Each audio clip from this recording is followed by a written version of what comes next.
And now, please welcome Facebook Chief Technology Officer, Mike Schrepfer. Good morning. How you guys doing? You ready to have some fun? We got some good stuff to talk about today, because today we're going to talk about the future. The future we want to create where the world is more open and connected, and what we need to do over the next decade to make that happen. When we think about this future, we think there are three core problems we need to solve. The first is we need to build services that scale to the entire planet. This means not tens of millions or hundreds of millions or billions, but services that are truly at planetary scale. And we need to connect all of those on the internet who aren't yet connected. The second core problem we need to solve is creating computer systems that understand context and information, that can help us navigate the world, that can help all of you deal with the problem you have every day, information overload. And the third thing we need to do is build immersive new technologies that truly give you a sense of presence, that can teleport you to a new place to create these shared moments, experiences, and memories with the people you care about. When you think about the progression of these technologies over the years, we've had huge advances that connect the planet together. If I wanted to send a message to New York 200 years ago, it would take me 10 days on the Pony Express. The railways took that down to 3. The telegraph introduced speed of light communication, instantaneous, coast to coast. The telephone was the first time we had a new natural interface. I picked up the receiver, I spoke into it, instead of transcribing my text to Morse code. And on the other end, the receiver, you can listen to what I'm saying, and you hear not just the words, but the content in the tonality of my voice. Am I happy? Am I sad? All of this millennia of evolution in your brain and your inner ear, allowing you to interpret the meaning of the words by the tone, by speaking into the receiver. Natural interfaces. When we added a camera to that phone, we introduced circa 2015 state-of-the-art intercontinental communication technology, video chat. It gave us just a glimmer of this third area, this sense of presence. Because not only can I hear you, I can see you, and I can see where you are. Is it sunny outside? Is it night or is it day? Is it raining? It doesn't make me feel like I'm actually there with you, but I get just that little taste of maybe I am there with you and a sense of where you are. So what we need to do over the next 10 years is really take all of these three areas, connectivity, natural interfaces, and true presence, to the next level. Let's talk about what this means, starting with connectivity. Over the last 7 years, we've had to invest tremendous amounts into the core infrastructure of scaling the Facebook family of services to billions of people all across the planet. And that starts with just the foundational layer, the actual physical infrastructure. You can see here our 4 open compute data centers. These are Facebook designed, engineered, built, and owned. They are some of the most state-of-the-art data centers in the world, use technologies like free air cooling to dramatically reduce power and water use in the data center. To give you a sense of scale of these buildings, because it's a little hard to tell from these pictures, if you were to park the latest generation aircraft carrier next to one of these buildings, there's often 4 on a site, the building would be just a little bit longer. This is 1,300 feet approximately, end to end. Rows and rows of machinery down these data centers. They give us massive economies of scale. These economies of scale allow us to reliably provide Facebook to billions of people all over the world. And if you were to go inside these data centers and look at the equipment there, what you're going to see is stuff that we've built and designed. This is not just cooling and UPS and electrical systems. This is racks. These are 8 different classes of servers, storage units, and in our latest data center, a next-generation flat interconnect fabric, a network design completely built by us. And when you put all of these pieces together, we've saved at least $2 billion over the last few years just on this foundational layer, just on the hardware. And you think about that amount of savings, it is really, when we talk about connecting the planet, that sort of economies of scale is required in order to affordably build the sort of services we're talking about. And the best part about this, it's not just for us. You can use this too. 4 years ago, we introduced Open Compute, a revolutionary new idea where we took the ideas of open source software and applied them to hardware. And said, here's the designs for our data centers and our servers and all the equipment in them. Let's put them together and you can use them too.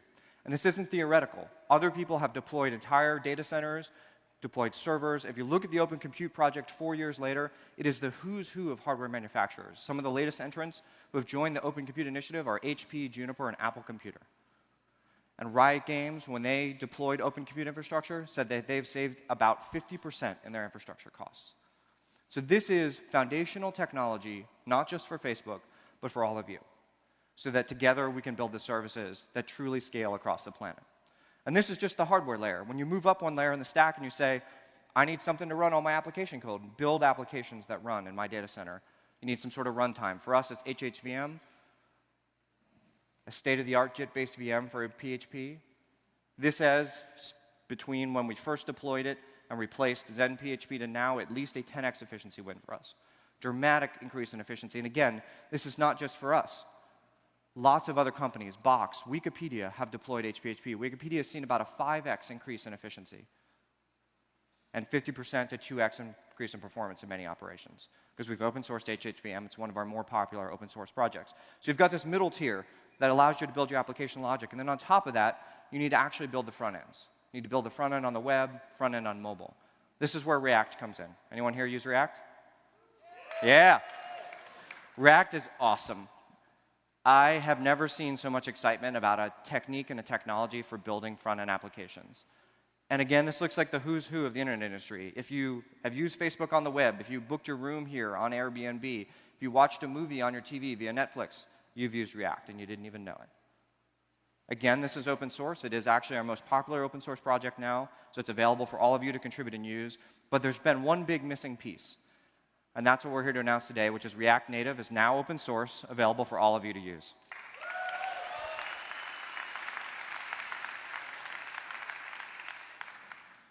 React Native is awesome. And you've already used it if you've used many of Facebook apps because we've built it on iOS to allow us to take these same ideas for building responsive, flexible interfaces that are easy for lots of programmers to build and use it for Facebook. And open source isn't just a one-off thing for us. We have over 240 active open source projects. Almost all of them are actively deployed on Facebook infrastructure, meaning this is production code we're using, not just random stuff we create and throw out. There have been thousands of external open source contributors, and we estimate well over 10 million lines of open source code contributed by Facebook worldwide. So this is our commitment to build these services in the open with you. This is the first part, building services, software, infrastructure that scales across the planet. The second part of planetary connectivity is making sure that everyone can participate in the internet. This is the problem that all of us in this room probably take for granted. You're all here on 4G or possibly Wi-Fi, and it probably wouldn't surprise you that 4G distribution across the world isn't that broad. There's many places in the world that don't have access to 4G. You say, well, what about 3G? Yep, more people have 3G access. And even if you go back to Edge or 2G, which most of you probably haven't used for a decade, it still doesn't cover the entire planet. We'd estimate 1 to 3 billion people do not currently have access to internet data. And when you tease apart this problem and try to understand why is it that people can't get internet access, it's actually a basic lesson in economics and geography. In dense urban areas, it is economically feasible to recoup the massive capital investments telcos have to do to provide internet access. You're doing terrestrial infrastructure, where you're literally digging ditches and laying fiber or stringing fiber across poles. They're putting up cell phone towers. You're doing lots of work on the ground to provide this access. And this costs billions of dollars that you need to recoup over a large subscriber base. As you move to more rural areas of the world, you just can't recoup those costs. So what we're doing with Connectivity Labs is investing, as we have in OCP and others, in radical new approaches to this problem. And this basically means going to the sky. You have to have satellites, drones, and other things that don't require the massive investments in terrestrial infrastructure in order to affordably provide internet access for this world. This is a picture of Aquila, our first prototype for our unmanned aerial vehicle. This is a solar-powered drone built by a team who has the record for the longest ever solar-powered drone flight. The idea of this is to loiter across an area at very high altitude, 60 to 90,000 feet in the air, stand on station for months at a time, and beam down backbone internet access. From this photo, it's hard to get a sense of scale, and this is an early prototype for testing out the aerodynamics. To give you a sense of the scale of this thing, this is us actually constructing the full-scale version. This is several wing segments, so this is actually one of the wing segments. And if we were to show this thing in real life, It is the wingspan greater than a 737 plane. All of you are probably familiar with that. And it has the mass of a small car. So it's a massive wing structure with solar panels so that it can stay aloft for long periods of time. This is one of many initiatives that we're doing that we'll be able to talk in a lot more detail about later this year to provide internet connectivity for the whole world. So that's phase one. We need to get the whole world on the internet and provide all of you to build the technology needed to build services to scale. The second problem we need to solve is this information overload problem. And the most common question I get when I talk about AI is like, why is this so hard? What's this a picture of? Anyone? Dog? Right? My 21-month-old boy can nail that question. Dog, right? To a computer, this is a confounding question. What is this? This is a series of pixels. For developers in the audience, you know what I'm talking about. Pixels are just dots. They represent individual parts of this image. Each of these pixels is typically an RGB value, red, green, blue. And to a computer, each one of these images are the same. They're just a series of numbers. They can't really tell the difference between a dog or a car or a house or a person. So the real revolution in the last few years of AI and big data is convolutional neural nets, this idea that you can teach computers to understand more hierarchical representations of images. This is one of our convolutional neural nets training on images. And what you can see is a couple different layers in the net where at first it figures out that there are edges in the image, that this part of the image, me, is a little different than the background. And then it can figure out that I'm hopefully a person, not an android, a real person. And then that's the background. And you can see it's categorizing fruits, cars, wheels, other parts of the image. So you can start to build up deeper understanding of what's inside the content, not just the actual representation of it. But you can apply this not just to images, but to videos. I'd ask you, if I showed you a sports clip and asked you to tell me what kind of sport it is, how many different kinds of sports do you think you could name? A dozen, 100, 300 different sports? Kind of for fun, we said, can we build a classifier that classifies 487 different kinds of sports? So let's see this in action. So I can tell you what you're looking at here. Up on the top of the screen, you'll see the actual top 2 categories. It classifies as a number of categories, but the number 1 is what category it thinks the sport is. This is just by looking at the pixels in the video. So it's looking at the video clip and trying to figure out what kind of sport is this. So you'll see this one's basketball. It's a fairly easy one. This is the easy clips. Baseball, badminton, rafting, table tennis. These are pretty easy, if you actually think about it, fairly easy to identify. As you can see, we have a very strong confidence interval. We're actually completely confident, 1.0, that this is table tennis. But the cool thing about these systems is you can get them to understand very minute differences between sports. Think about all the different sports that involve skating and hockey. When I got into this, there's more than I realized. Let's look at some of these. Ice skating, synchronized skating, figure skating, artistic roller skating, that's roller skating. Oh, that's short track speed skating. Hockey, sledge hockey, underwater hockey. I had to look that one up on Wikipedia. Got to have robot combat. I'm not sure that's really a sport, but yes, freestyle slalom skating. This is team favorite, mountain unicycling.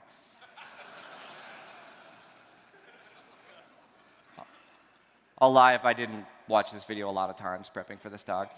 So you can really get these systems to understand deep, minute differences. What's the difference between inline roller skating and hockey and ice skating, between hockey and sledge hockey and underwater hockey, and understand them well.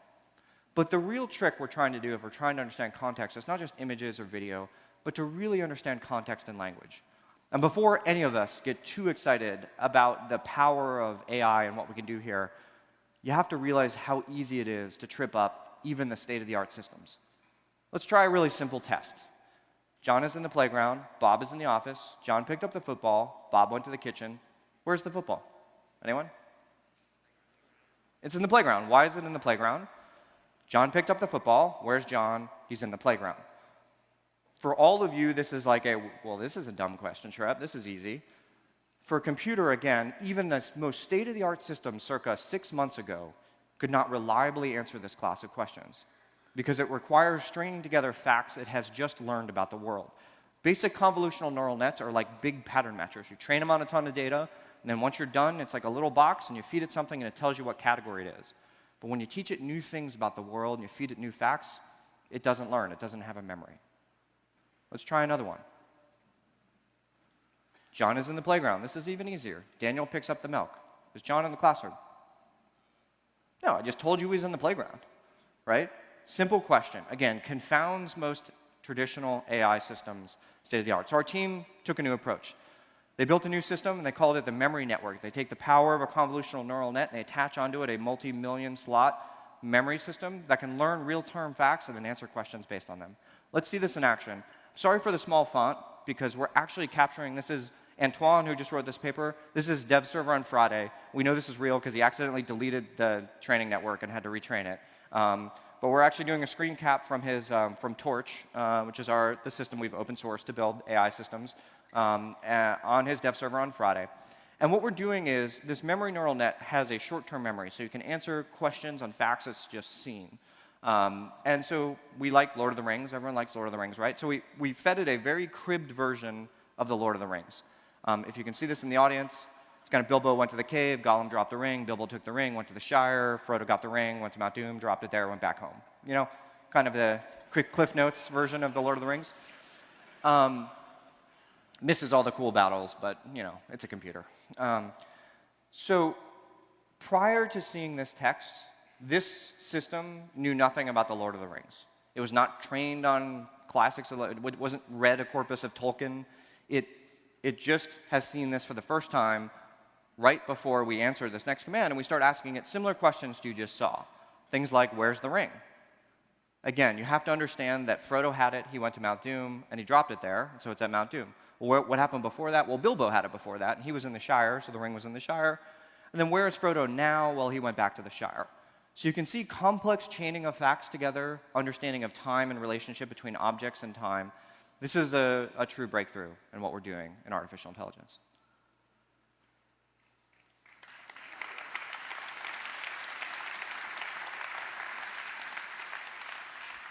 All right, so the next question I get, the first question I always get is like, why is this so hard? Second question I get, I've shown this to a lot of people at work, and they're all like, sweet demo, Shrep. What the heck does this have to do with Facebook? Like, cool, Lord of the Rings, I get it. I don't understand. And that's where this comes in. When you think about the problem we're trying to solve, all of you have seen this. We had our data scientists do a very deep study in the content production of cat videos on the internet. They've determined after extensive study that it's exponential in terms of the growth of cat videos on the internet. And breaking news, the amount of hours in your day is constant. This is the attention problem. Y'all are supposed to laugh there, but that's all right. Everyone knows why engineers aren't good at jokes timing?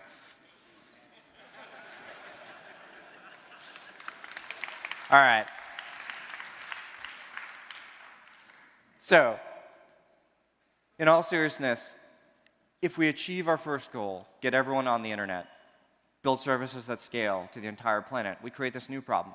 So much information, you can't consume the stuff that's important to you. We want you to spend every minute of your day and have control over what you look at and what you see and what you interact with. A great life is where you can spend the time on the things you want and, most importantly, with the people you want. And by building systems that understand the context of the world, understand what it is you want, we can help you there. And we can build these systems that make sure all of us spend time on the things we care about. That's the promise of applying AI to something like Facebook. All right. So we've got everyone on the internet. We've got systems that help you navigate what's going on. We're missing one key part, this sense of presence. This is VR. This is Developer Kit 2, the Oculus, current shipping developer kit for Oculus. They've sold a few 100,000 of these to developers all over the world. Many of you may have some at home. And similar to AI, the question we asked ourselves when we looked at VR is, well, VR is awesome. I mean, I've always wanted VR, haven't you? But why is it going to work now when it didn't work in the 80s or 90s or 2000s? And when you look at it, you realize what was required to make VR work now is that every core component that's part of VR, this is, if you look at the Developer Kit 2, you've got integrated circuits and IMUs and gyros to track location. You've got a high-resolution screen. You've got a high-resolution, high-performance camera to do 6 degree of freedom tracking so you can see where the head is positioned at any one point in time. And you've got to manufacture all of this at a cost that's reasonable for a consumer to buy. And so each one of these core tracks of technology had to hit a minimum bar of viability so that we could assemble them together and build the entire system that is VR to get to that goal of presence, that sense that you are truly there. This is one of the first VR games, 1980 Battlezone. Did anyone play this? Yeah. If you remember, it was like a big stand-up arcade thing, and it had like a pair of goggles you'd look in. You kind of stare and you look in it. And for those of you who haven't played, you are immersed in feeling like you are driving a tank, right? Anyone feel like they're actually driving a tank right now? This is state-of-the-art 1980s vector graphics with equivalently state-of-the-art beep-boop-bop sound going next to it. And I tell you, in the 1980s, if I had invented a magic pair of goggles that perfectly injected photons in the real world into your eyes, and I powered it with something like this and said, you're in a tank, there's not a second that would go by that you would think you were actually there. Let's see what we can do with 2015 consumer technology. So this next demo is a game under development. The film here is actually shot in the Oculus. So all of the camera motions you're seeing is actually someone playing this game in real time on a PC with hardware you can buy today, looking around. As they look around in the Oculus, you're seeing the camera move. Let's see what this looks like. Welcome, pilot. Begin systems check. Navigation systems online. Rockets online. Engines online. Magnetic catapult initialized. Hold on tight, we're ready to deploy. Launching in 3, 2, 1.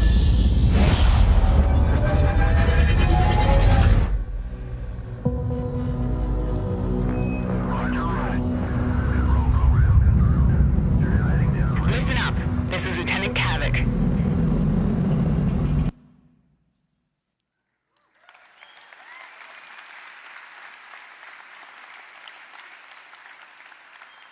Anyone else get out of their seat when you got out of that catapult at the end?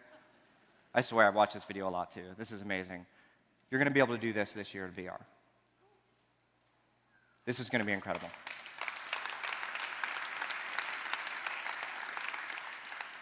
And you're going to be doing it in something shipped by Oculus. This is Crescent Bay, the latest prototype of what we're building to build VR. We've shown this here. Hopefully, many of you have gotten a chance to see it in the Oculus booth in the building next door. If you haven't seen it here, you might have seen it at Game Developer Conference or CES. We've shown this to thousands of people. And just like here, people are waiting in lines, this is at CES, for hours at a time in order to see the magic of presence and the magic of VR. And after thousands of demos, we know we are just on the cusp, just getting there, to get that sense of presence, where for a moment, your conscious brain is overruled by your subconscious, which says you are not where you think you are. When you're standing on the top of the building, you can't step forward when I tell you to, even though you're in a room and not in a building. So we know we're just getting to that minimum bar of presence this year with what we can build with VR technology. Okay, again, sweet demo, Shrep. What the heck does this have to do with Facebook? VR is awesome. Why is Facebook talking about this? That's the very next question I always get whenever we're talking about this. And I'd ask you this. So by show of hands, how many in the audience, when you go out to the movies, do you usually go by yourself?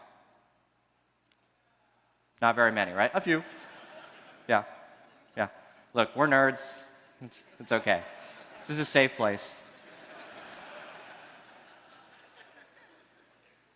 Why the heck do we go to a closed room where I can't interact with someone next to me, sit there for 2 hours and stare at a screen? Why do we do that with someone else? Why don't we go alone? Because we're creating a moment, an experience, a shared memory. On the way to the theater, can't wait to see the last installment of The Lord of the Rings. On the way home, can you believe that fight scene at the end? It is a moment in time where you and your friends or loved ones were together in a space, and you had that experience. Those moments where we're bringing people together is what we are trying to do at Facebook. It's the core of our mission. You've all experienced this in a very small way on your birthday on Facebook. I had a birthday recently, and I had this moment where people from all over my life, from school to work to family, celebrated my birthday with me. And I got a surprise when I came to work. Mark made me blow out one candle for every year I was old, which gets harder every year. Let's see what this looks like.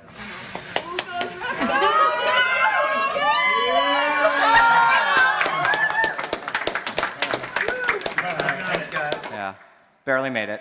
Got to work on that lung capacity for next year. It was a fun moment. So a reverent, fun little moment. It was a surprise. So lots of people I care about weren't there to celebrate it with me. But thanks to Facebook, they could. We shared the video.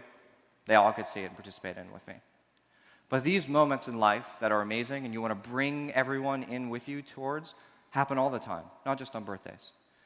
Any parent in the room knows this happens all the time. Just this weekend, Sunday, my 4-year-old rode for the first time without her training wheels. It's an amazing event. And it's one of those moments where I wanted everyone. I wanted her grandparents, her nieces, her nephews, her uncles and aunts. I wished everyone could have been teleported to that moment. And so the real power of marrying this technology that gives you this sense of presence and being in a time and place with someone, and the most powerful, most used social connection platform in the world, Facebook, together, is our ability to bring everyone into these moments at one point in time and to have this true sense like you were there. That's our hope with what we can do with VR. So that's our goal over the next 10 years. We're going to connect the world. We're going to build systems that help you manage all of that information and connectivity. And we're going to build technology that fundamentally brings people together. I think it's going to be fun. I'm pretty excited about the next 10 years. It's going to be crazy, fun. And I'm very, very happy to have all of you along with us. As we have in all of these technologies, we're going to be working with all of you to bring this future about that betters all of us. With that, it is my great honor and pleasure to introduce Michael Abrash, Chief Scientist, Oculus.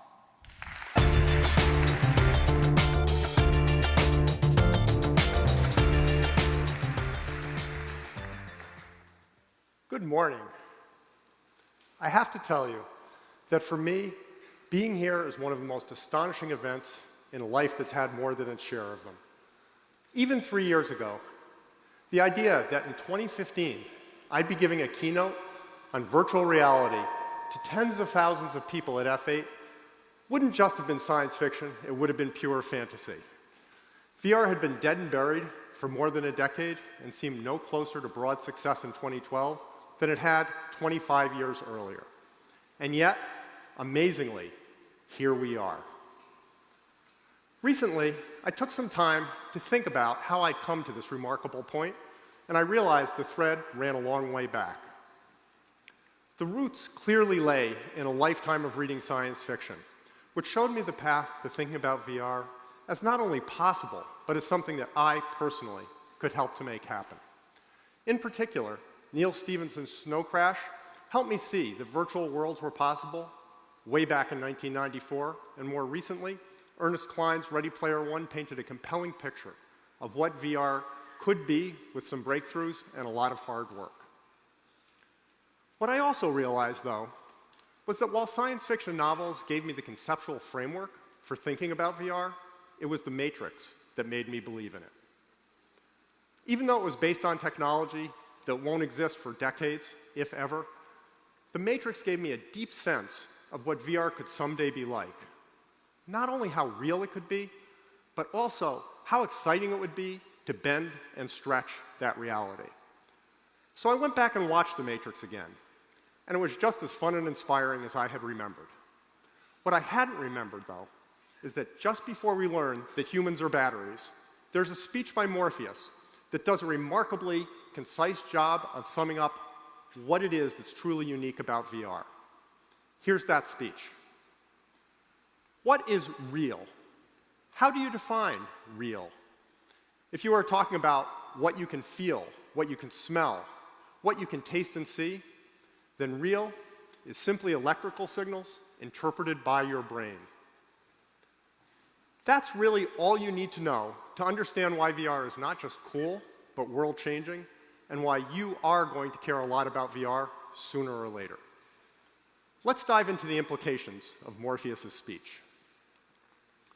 The place to start is with understanding what virtual reality really is. Most people focus on the virtual part of virtual reality, meaning artificially generated inputs to the perceptual system. However, the right place to focus is on the second word, reality. Morpheus asked the question that's at the heart of today's talk, what is real? Then answered his own question with, real is simply electrical signals interpreted by the brain. He made two critical points with that sentence. The one most people pick up on is that we, our conscious minds, never actually interact with the real world. Instead, we interact with signals from sensors in our eyes, in our ears, in our skin, on our tongue, in our nose, in our balance organs, and throughout our body. We only know what those sensors detect, interpret, and signal to the brain. And that's actually a very small subset of the real world. Consider vision. We can't see infrared or ultraviolet. We only have 3 color sensors. We only see about a 2-degree circle in high resolution. We have a blind spot in each eye. We can only see a fraction of the full 360 degrees around us in every direction at one time. We have no blue photoreceptors in the center of our vision and a large blind spot straight ahead at night. And everything but the plane we're focusing on is blurry. Rich as it seems to be, our visual data is actually astonishingly sparse. But even if we were able to accurately record the magnitude and direction of every photon that reached our eyes, we'd still have far too little data to be able to reconstruct the world accurately. For example, I'm pretty sure most of you have seen the dress. Is this a blue and black dress in yellow light, or a white and gold dress in blue light? Given the photons reaching your eyes, it's an unsolvable problem. No passive sensor is capable of resolving that ambiguity. In order to form a coherent model of the world, our perceptual system has to make assumptions and send its best guess to the conscious mind. And this particular picture is so ambiguous that some people see it one way and some the other. It's noteworthy how deeply certain people are about whichever guess their perceptual system makes. They just know they're right. And here we come to the second and less noted part of Morpheus's definition of reality. Real is just electrical signals interpreted by the brain. The way the brain compensates for the limited data it receives is by maintaining a model of the real world that it constantly updates as new data comes in. And it is that model, not the real world, that you actually experience and trust implicitly. Don't believe it? If you're experiencing the real world right now, why can't you see your blind spot? Why aren't you aware that you can't see blue straight ahead? Why can't you tell that you're only seeing an area about the size of your thumb in high resolution? It's because your brain has a model that fills in those gaps with its best guess at the state of the world at every moment. And it's that model that you actually see, hear, feel, smell, and taste. At the core of the reality that each and every one of us experiences lies the fact that we're inference machines, not objective observers. By which I mean that there is, presumably, a real world out there. And your brain is taking the very limited signals coming from your sensors and trying to infer what the state of that real world is based on its internal model. It's one thing to listen to words about how we infer reality, but it's another matter to actually experience it. So let's look at an example where the inference mechanism breaks down.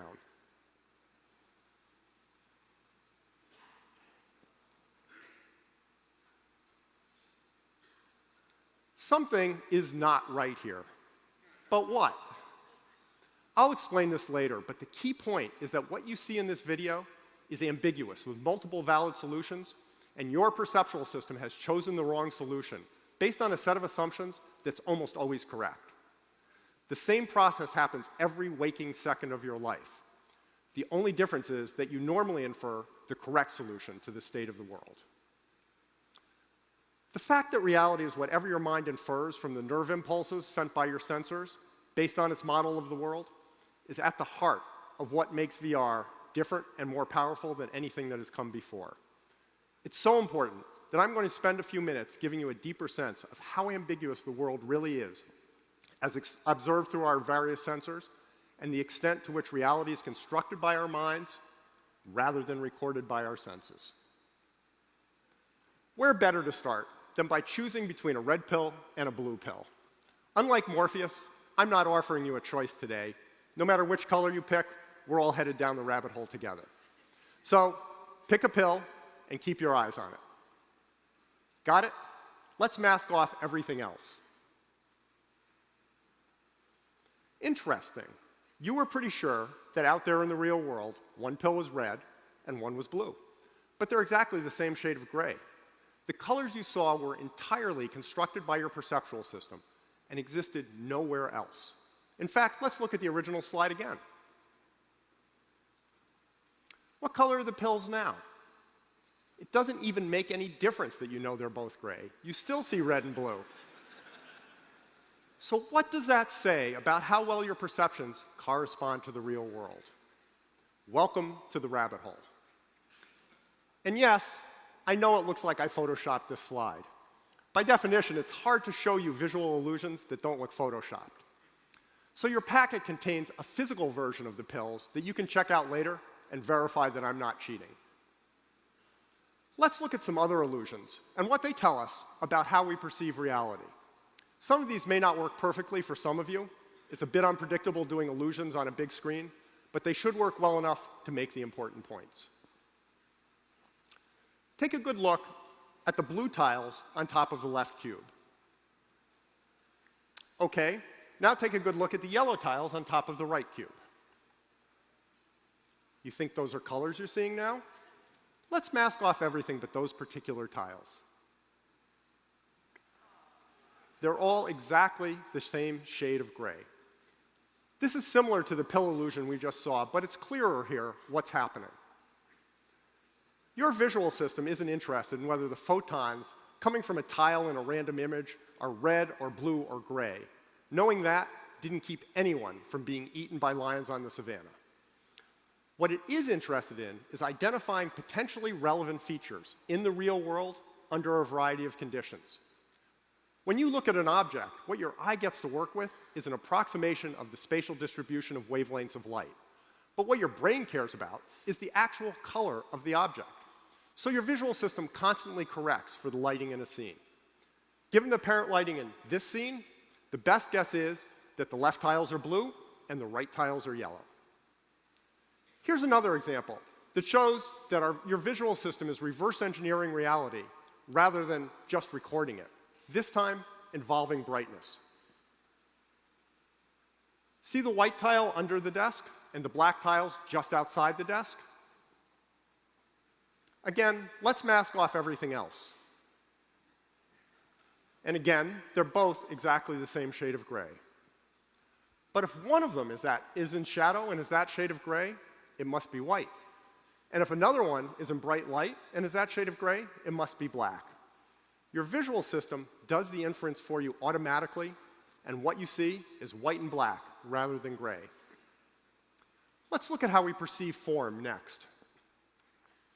Here we have a nice square checkerboard. Let's add some dots and see what happens. This happens because some line detectors fire that normally wouldn't be triggered by a checkerboard.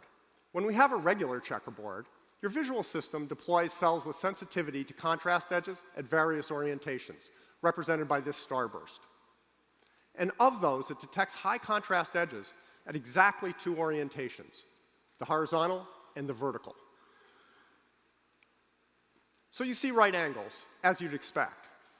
But if we switch to the bulging checkerboard image and deploy the same perceptual mechanisms to detect orientation, your visual system detects high contrast not only at the horizontal and vertical orientations, but also on slightly slanted axes as well. As a result, the perceived orientation is skewed. Rather than looking orthogonal, the corners look bowed. The checkerboard is a 2D demonstration. Next, let's straddle 2D and 3D. Take a moment and figure out which of the two tabletops in blue is wider as measured in 2D and which is longer, assuming you rotated them to line up. Ready?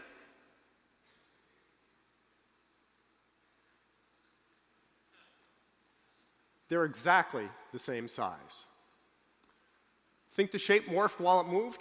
So did I the first time I saw it. So let's do this. Take the Shepherd's Table figure out of your packet. Punch the left-hand table out of the paper and place it over the right-hand table. I'll wait.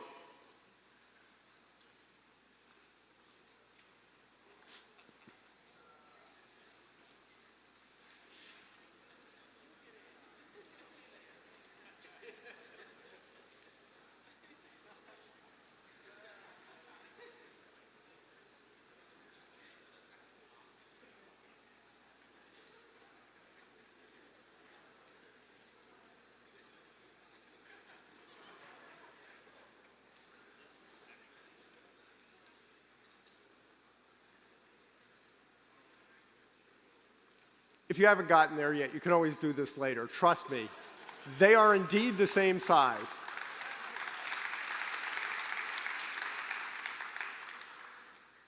We live in a 3D world, and the 3D objects implied by the 2D shapes of the tables are quite different from each other.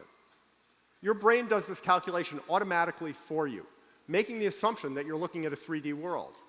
That's wrong in the specific case of trying to compare 2D table sizes here, but in general, it allows us to function in a 3D world, which is, after all, where we happen to live. Of course, the world isn't static, so perceiving motion is critical. And while you might think motion is surely simply observation of the world, something is either moving or not moving, right?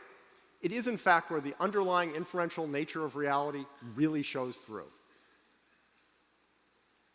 Fixate on the yellow dot and observe which way the black and white dots are rotating around it. Next, look at the blue dot, and while continuing to look at the blue dot, see out of the corner of your eye which way the black and white dots are going around the yellow dot now. Move your eyes back and forth, and you'll see the rotational directions change, even though they're not actually changing. If that doesn't work for you, look at either dot, then move your eyes up until you see the direction change. Motion detection takes its cues from the highest frequency, that is, most detailed elements of the scene. And when the dots are focused near the fovea, the high-resolution part of your retina, the sharp circular edges are the highest frequency components, so the movement of the dots drives motion detection. Away from the fovea, however, there's not enough resolution to pick up those edges clearly, so motion detection is based on the movement of the lower frequency patterns within each dot. Here we can clearly see the interaction of the particular design of your visual sensors with your motion detection mechanisms. Most of the time, the two work harmoniously together, but this example shows that that relationship only holds under certain conditions. The next example is an even more striking illustration of this. Here's a video of a carnival ride. Now, take the dark film out of your packet,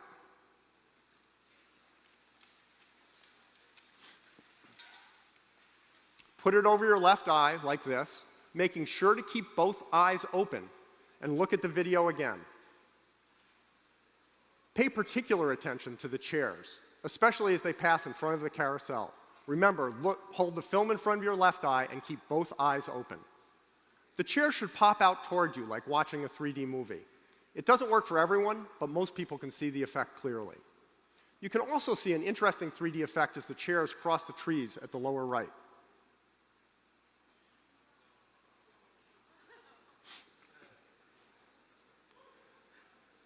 The reason for this 3D effect is a fascinating glimpse into our perceptual machinery. The less light the retina is receiving, the slower the eye is to send a signal to the brain. As a result of the dark filter, your left eye is signaling the brain later than your right eye. That means the signal from frame N of the video reaches the visual cortex from the right eye earlier than frame N from the left eye. Since your depth perception depends on the relative positions of objects between the two eyes, this delay of the left eye's signal means objects moving right to left appear to be nearer and vice versa. Since the nearer objects in this scene are in fact moving right to left and the farther objects left to right, they pop out as 3D, a phenomenon known as the Pulfrich effect. Now let's go back to the first illusion we saw, the Ames window. Of course, the straw isn't really going through the window. What's happening here is that you're making a very reasonable assumption about the world that happens to be wrong.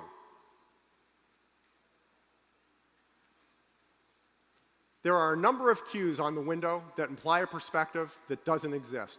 So your visual system infers that the window is spinning backward for half of a full rotation. As a result, the straw seems to rotate right through the window. This doesn't match any reasonable model of reality, so you end up seeing something impossible. The next example also makes a wrong assumption, but doesn't wind up with an impossible solution, just an incorrect one.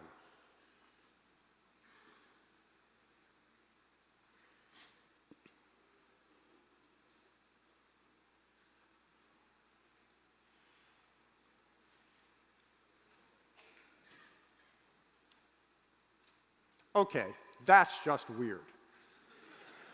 Here's what's actually happening. Real objects, especially faces, tend to be convex. So your visual system assumes convexity in the absence of cues to the contrary. The only way to make that assumption work in this case is for the head to be moving in very odd ways, so that's exactly what you see. As the oracle might say, here's what's really going to bake your noodle later on. Now that you know what's happening, try to see the dragon as it really is.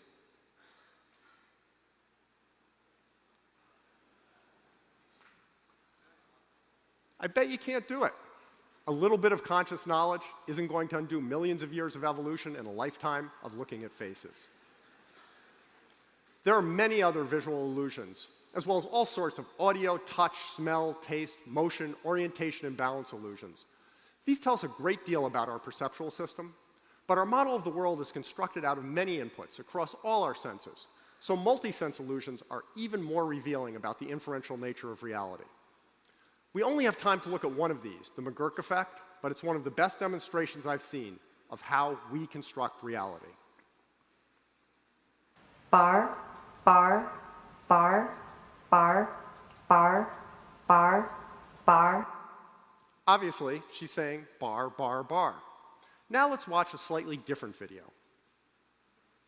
Bar, bar, bar, bar, bar, bar, bar. Here we can clearly hear her saying far, far, far.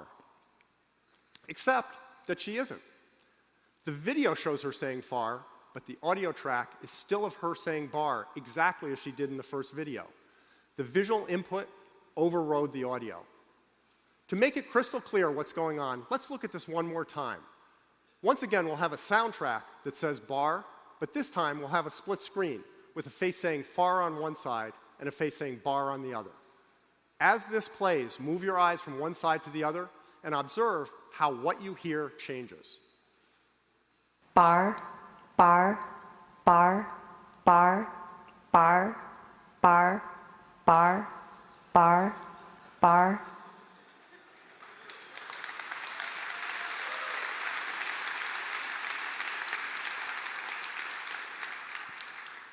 The McGurk effect is an emphatic answer to the question, what is real? What you hear depends on what you're looking at, not just at the sounds hitting your eardrums. You aren't a microphone, you're an inference machine that integrates all available evidence to construct the most likely model of the world. In short, reality is what our brain reconstructs it to be, based on our model of the world and the sparse data coming in from our senses. I think it's fair to say that our experience of the world is an illusion, one that evolution has honed to be highly functional in terms of survival and reproduction. Since the primary objective of the perceptual system as it evolved was to stay alive, it operates rapidly and automatically. As the McGurk effect demonstrates, given a particular set of inputs, we have very little conscious choice about the reality we'll experience. That's why the rare cases where you actually can choose the experience stand out, like this Necker cube, where you can flip between looking at a cube from above and from below. Which brings us back to virtual reality and why it's different from anything that's come before. VR is about experiencing a virtual world as real. And what we've just learned is that an experience is real to the extent it convinces your perceptual system and brain, because experiences are nothing more or less than whatever your mind infers from the data it receives. And our perceptual system does that inference automatically, regardless of what the conscious mind knows. What that means is that virtual reality, done right, truly is reality as far as the observer is concerned. So what does it take to do virtual reality right? As it turns out, virtual reality doesn't have to replicate the real world in order to work. It just has to provide the right inputs in order to satisfy the relevant sensors and drive the correct inference. To paraphrase Morpheus, some rules can be bent, others can be broken. For example, many of you will get to experience the demo of the latest iteration of the Rift, Crescent Bay, during F8. When you do, I'm confident that most of you will feel like you've been teleported into a virtual world, like you're literally there. And yet, when you're using Crescent Bay, you're looking at photons coming from pixels strobed at 90 hertz, rather than photons continuously arriving from real-world surfaces and lights. That works because the period during which the receptive fields on the retina accumulate photons is about 20 milliseconds. And the structure of those fields is such that they respond just as well to the photons arriving in several short bursts as they do to them arriving continuously from real-world surfaces. Drop the frame rate to 60 hertz, however, and those same receptive fields will start to detect flicker. Drop it to 10 hertz, and motion will cease to appear smooth. In fact, Crescent Bay's display system differs from the real world in many ways. But by taking advantage of the physiology of the visual system, it nonetheless produces the desired signals to the brain. So part of making virtual reality work is learning how our sensors can and can't be driven to send the right signals to the brain. The other, less obvious part is learning what it takes to get the brain to make a desired inference. For example, remember this?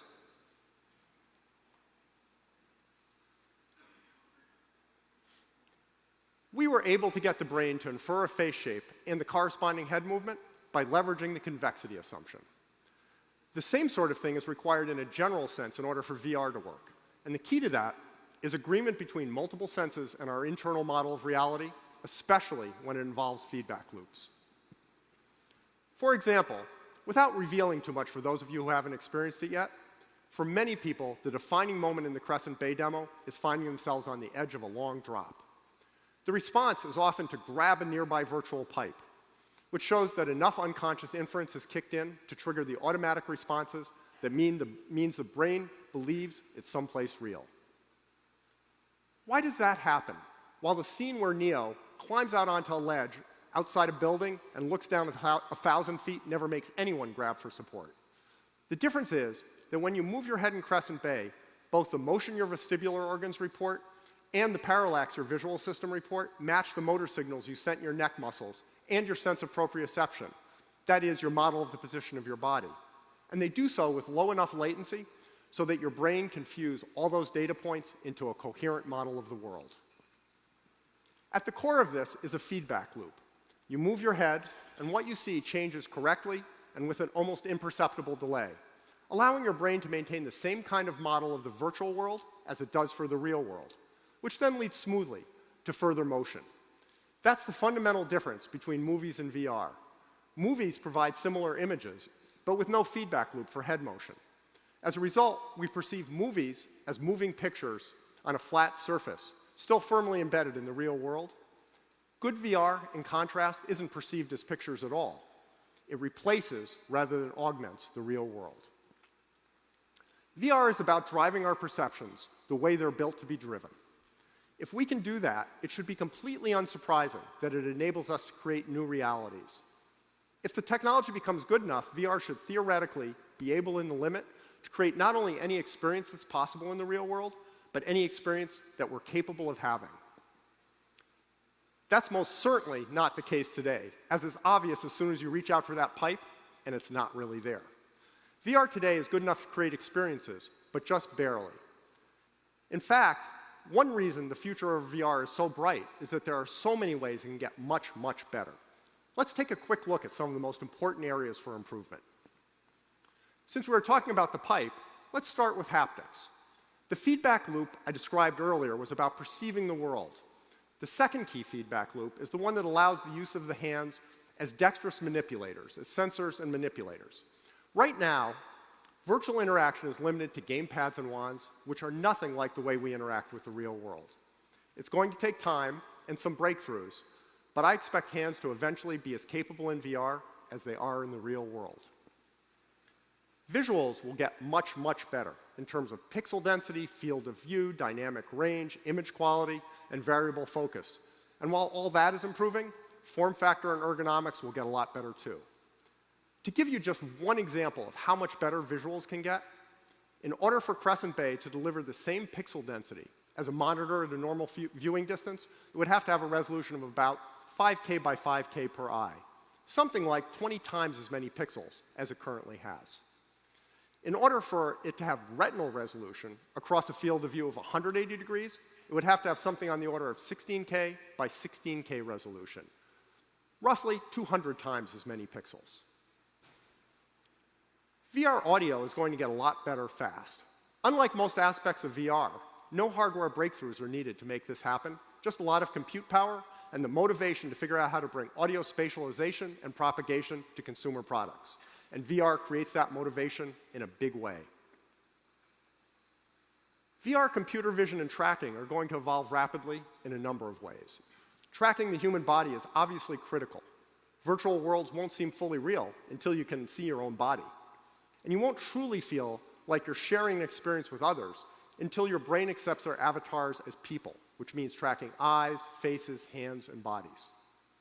I expect that you'll also be able to pull the real world into VR. You'll want to be able to import your coffee cup so you can pick it up without taking off your headset.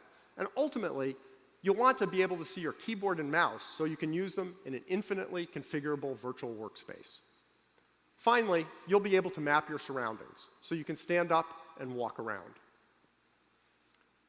Surprisingly little is understood about the human perceptual system, and even less is known about how to drive it. It's easy for me to casually say that we'll be able to use our hands as dexterous manipulators, but in fact, the science and engineering of that are embryonic. Almost all of the advances I've described require much deeper understanding than currently exists, followed by radically new technology. So why am I so convinced that VR is going to succeed this time around? The first reason is that VR is already far enough along to enable compelling experiences on consumer hardware, as Crescent Bay makes clear, and will be shipping in quantity before long. The second reason is that there are at least 4 major efforts to ship good consumer VR within a year or two. When Oculus, Samsung, Sony, and Valve/HTC are all jumping into a market, it's a pretty good bet that there's something important going on. The third reason is that developing better VR technology is hard and will require long-term commitment. Facebook's acquisition of Oculus was an important moment for this.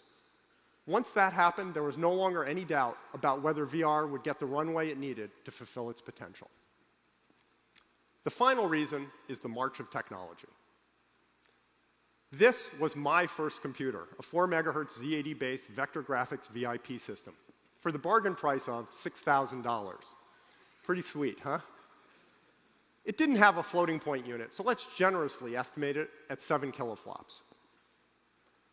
NVIDIA just announced the Titan X, a desktop graphics card that delivers 7 teraflops, a performance increase of about 1 billion times in about 33 years.